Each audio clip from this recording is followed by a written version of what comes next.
اسرائیل کے قیام میں ہندوستانیوں کا کتنا ہاتھ تھا؟ میرے پیارے دوستو، اگر ہندوستانی فوجیں فلسطین کی جنگ میں اپنا خون بے سوچے سمجھے نہ بہاتیں تو فلسطین کو سلطنت عثمانیہ سے آزاد نہیں کروایا جا سکتا تھا۔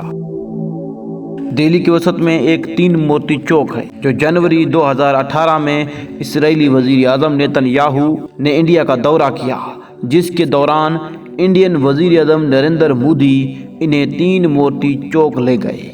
وہاں ایک یادگار تختی کی نقاب کشائی کی گئی اور چوک کا نام بدل کر 3 مورتی حیفا چوک رکھ دیا گیا۔ اس کے پیچھے دراصل ایک پوری تاریخ ہے جو حیفا کی جنگ سے جانی جاتی ہے۔ پہلی جنگ عظیم سے پہلے مصر، لبنان، فلسطین اور شام بھی سلطنت عثمانیہ میں شامل تھی، لیکن اس جنگ میں خلافت عثمانیہ کا شیرازہ یعنی مضبوطی بکھر گئی اور یہ علاقے براہ راست برطانوی قبضے میں آ گئے۔ تقریباً 13 لاکھ ہندوستانی فوجی تاج برطانیہ کی جانب سے لڑے تھے۔ کامن ویلتھ وار گریوز کمیشن کے اعداد و شمار کے مطابق ان میں سے 53,468 ہندوستانی فوجی اس جنگ میں مارے گئے، 64,350 زخمی ہوئے اور 3,762 یا تو غائب ہو گئے یا پھر جنگی قیدی بنا لیے گئے، یعنی کہ ان کا آج تک کوئی پتہ ہی نہیں۔ سب سے زیادہ ہندوستانی فوجیوں کی اموات عراق کے محاذ پر ہوئی، جہاں 30,000 فوجی لقمہ اجل بن گئے۔ جب ہندوستانی سلطنت عثمانیہ کے خلاف استعمال ہوئے پہلی جنگ عظیم کے نتیجے میں اگر سلطنت عثمانیہ کا شیرازہ نہ بکھرتا تو فلسطین براہ راست برطانیہ کے زیر اثر نہ آتا۔ دراصل اس جنگ کے آغاز سے ہی یہودیوں نے فلسطین میں اپنا الگ ملک بنانے کے لیے کوشش شروع کر دی تھی۔ ان کے پاس پیسہ تھا، سیاسی طور پر وہ مضبوط تھے، اس لیے انہوں نے اپنی جنگ میں اپنے منصوبے کو عملی شکل دینے کی جانب سفر شروع کر دیا تھا۔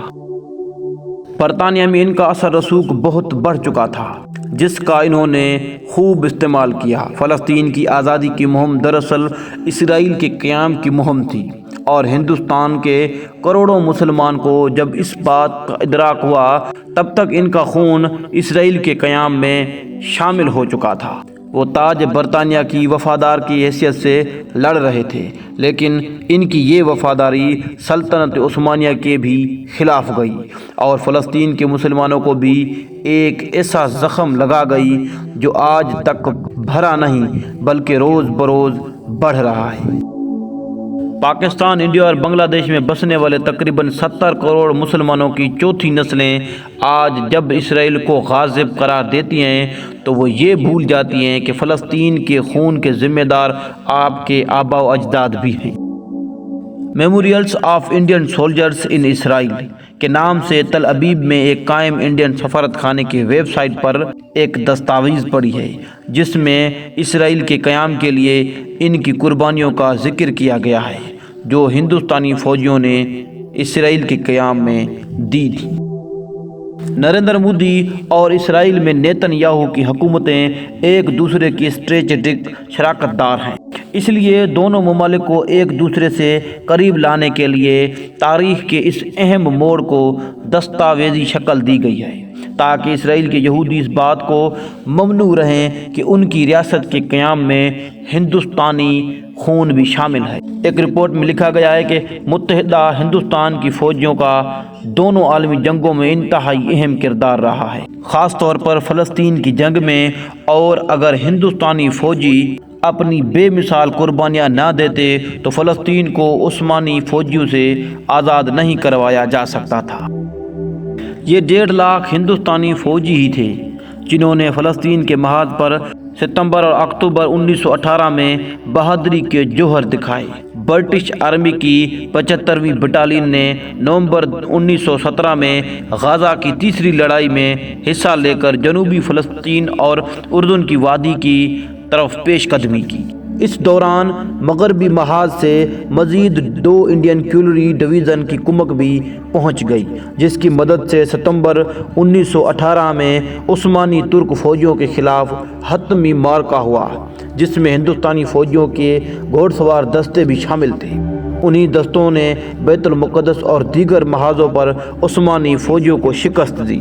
حیفا کا معرکہ 19 سے 25 ستمبر 1918 کے درمیان لڑا گیا، جس میں ہندوستان کی 15ویں کیولری بریگیڈ اور 5ویں کیولری ڈویژن نے حصہ لیا تھا۔ ایک ہفتے کی اس لڑائی میں 900 ہندوستانی فوجی مارے گئے، جن میں پنجابی فوجیوں کی بڑی تعداد شامل تھی۔ اس کا نتیجہ حیفا پر برطانوی قبضے کی صورت میں نکلا اور عثمانی فوج کے ہیڈ کوارٹرز پر قبضہ ہو گیا۔ عثمانی فوجیوں کو قید کر لیا گیا اور جو بچ گئے وہ دمشق کی جانب فرار ہو گئے۔ اس جنگ کی یاد میں آج بھی اسرائیل میں ہر سال 23 ستمبر کو یوم حیفا منایا جاتا ہے۔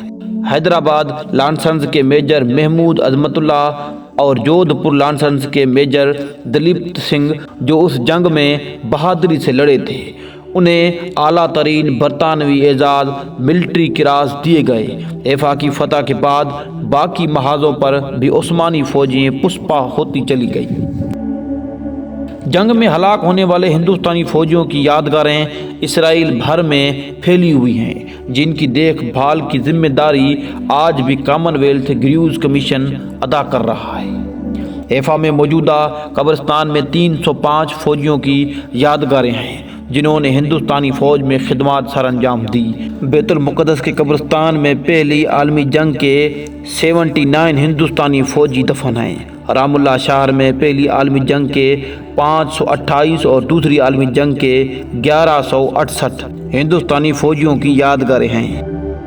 ان فوجیوں میں بڑی تعداد سکھوں کے ساتھ ان مسلمان فوجیوں کی بھی تھی جن کا تعلق امرتسر، لاہور، گجرانوالہ، بہاولپور، ہوشیار پور، پٹیالہ، راجپوتانہ، امبالہ، پونا، کرنال، حیدرآباد دکن، گرداسپور، چکوال، جہلم، راولپنڈی، شاہپور مردان، میرپور، ہوشیار پور، پشاور، اٹک، ملتان وغیرہ کے اضلاع سے تھا۔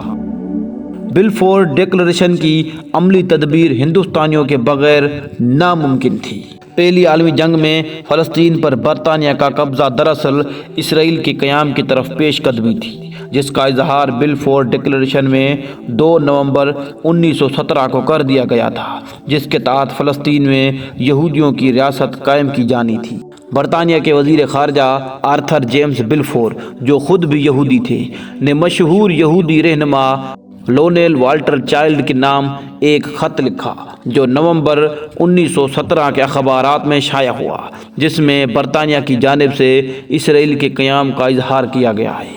اگر آپ بلفور ڈکلریشن کو مزید گہرائی سے دیکھنا چاہتے ہیں اور ان واقعات کو گہرائی سے دیکھنا چاہتے ہیں تو میرے اسی چینل کی سیریز فلسطین جل رہا ہے دیکھ سکتے، جس میں آپ کو کلیئرلی بلفور ڈکلریشن کا پتہ چلے گا کہ بلفور ڈکلریشن ہے کیا، کہاں ہوا، کس نے کیا اور کیسے ہوا۔ بلفور 1902 سے 1905 کے درمیان برطانیہ کے وزیر اعظم بھی رہ چکے تھے۔ چونکہ پہلی عالمی جنگ میں برطانیہ کو یہودیوں کی مدد حاصل تھی، اس لیے برطانیہ نے انہیں نوازنا چاہا تھا، بلکہ دوسری جانب کے لوگوں کو موقف ہے کہ یہ خط ذاتی حیثیت میں لکھا گیا تھا اور اس کی سرکاری حیثیت نہیں تھی۔ ہربرٹ سیموئل، جو کہ پہلی جنگ عظیم کے وقت برطانیہ کے وزیر نو آبادیات تھے اور انہوں نے فلسطین میں یہودی سلطنت کے قیام کی راہ ہموار کی، ان کا کہنا تھا کہ فلسطین میں یہودی مملکت کے قیام سے ایک طرف نہر سوئز کی حفاظت ہوگی اور برطانیہ کے مواصلات نظام کو تقویت ملے گی، دوسری طرف اس بھیانک جنگ میں پوری دنیا میں پھیلے ہوئے یہودیوں کی مدد حاصل ہوگی۔ انہوں نے 1915 میں فلسطین کے مستقبل کے سلسلے میں اپنی حکومت کو ایک رپورٹ پیش کی، جس میں فلسطین میں ایک یہودی مملکت قائم کرنے کی سفارش کی۔ بعد میں امریکہ اور اٹلی بھی اعلان بلفور کے حامی بن گئے۔ اس اعلان کے بعد یہودی رہنما شیام وائزمین نے کہنا شروع کر دیا تھا کہ برطانوی قوم پر یہ حقیقت روز روشن کی طرح عیاں ہو گئی ہے کہ صرف یہودی قوم ہی اتنی صلاحیتوں سے بہرے مند ہے کہ وہ فلسطین کی تعمیر نو کر سکے اور جید اقوام میں اسے ایک عرفہ و اعلیٰ مقام دلا سکے۔ شیام وائزمین نے برطانیہ کو ایک ایسا دھماکہ خیز مواد تیار کرنے میں مدد کی تھی جو پہلی جنگ عظیم میں بہت مددگار ثابت ہوا، اور یہی شیام وائزمین اسرائیل کا پہلا صدر بھی بنا۔ حیفا کے مارکے کو آج 105 سال گزر چکے ہیں۔ اس مارکے کے نتیجے میں اسرائیل کے قیام کی جانب پیش رفت شروع ہوئی تھی، جس میں ہندوستانی فوجیوں کا کلیدی کردار تھا۔ اس وقت ہندوستان کی سیاسی قیادت بشمول موہن داس کرم چند گاندھی بھی اسرائیل کے قیام کے خلاف تھے۔ تحریک خلافت کے حامیوں میں موتی لال نہرو بھی تھے، مگر ہندوستانیوں کے خون کو تاج برطانیہ نے اسرائیل کے قیام میں استعمال کر لیا تھا، اور یہ داغ آج بھی ہندوستانیوں کے ماتھے پر موجود ہے۔ میرے پیارے عزیز دوستو، اس وقت تک اگر آپ یہ سوچ رہے ہیں کہ ہندوستان سے گئے ہوئے فوجی صرف ہندو اور سکھ تھے تو آپ غلطی پر ہیں، کیونکہ ان میں مسلمان فوجی بھی پیش تھے۔ مسلمان فوجی بھی تھے جو فلسطین کو سلطنت عثمانیہ سے آزاد کروانے گئے تھے، اور سلطنت عثمانیہ کے مسلمانوں پر مسلمانوں نے ہی گولیاں برسائی تھی۔ تاریخ دہراتی ہے، اگر آپ تاریخ میں دیکھیں گے تو مسلمان کو صرف مسلمان نے ہی ہرایا ہے۔ اگر غیروں کی صفوں میں غدار نہ ہوتے تو شاید سلطنت عثمانیہ آج بھی موجود ہوتی۔ اس ساری صورتحال سے یہ بھی واضح ہوتا ہے کہ انگریزوں نے برِ صغیر کے لوگوں کو کس طرح استعمال کیا تھا۔ کبھی ان کو جنگوں میں دھکیل دیا تو کبھی ان سے غلامیاں کروائیں، کبھی ان کی مال ملکیت چھین لی گئی تو کبھی ان کی زمینیں، کبھی ان کی عزت پہ ہاتھ ڈالا گیا تو کبھی ان پہ ظلم و ستم کیے گئے۔ میرے پیارے عزیز دوستو، یہ انگریز کبھی بھی کسی کے دوست نہیں ہوتے، یہ صرف اپنے مفاد تک ہی کسی کو دوست رکھتے ہیں، کیونکہ انہوں نے دنیا پر حکومتیں کی ہیں۔ انہیں پتہ ہے کہ لوگوں کو کس طرح استعمال کرنا ہے، اور یہ صرف استعمال کرنا ہی جانتے ہیں۔ اگر آپ اس کے بارے میں تفصیل سے جاننا چاہتے ہیں تو میرے اسی چینل کی سیریز فلسطین جل رہا ہے پڑی ہے، آپ اسے دیکھ سکتے ہیں۔ اس میں یہ ساری باتیں بڑی ڈیٹیل سے بتائی گئی ہیں۔ بلفور ڈکلیریشن، شیام وائزمین کیا تھا، اور یہ سارا سسٹم جو اسرائیل کے لیے بنایا گیا کس طرح بنایا گیا اور کیسے کہاں بنایا گیا، یہ آپ دیکھ سکتے ہیں۔ ہرزل سے لے کر شیام وائزمین تک یہ سارا منصوبہ پڑا ہے۔ تو ملتے ہیں کسی اور ویڈیو میں، تب تک کے لیے کرامت علی کو دیجیے اجازت۔ اللہ حافظ۔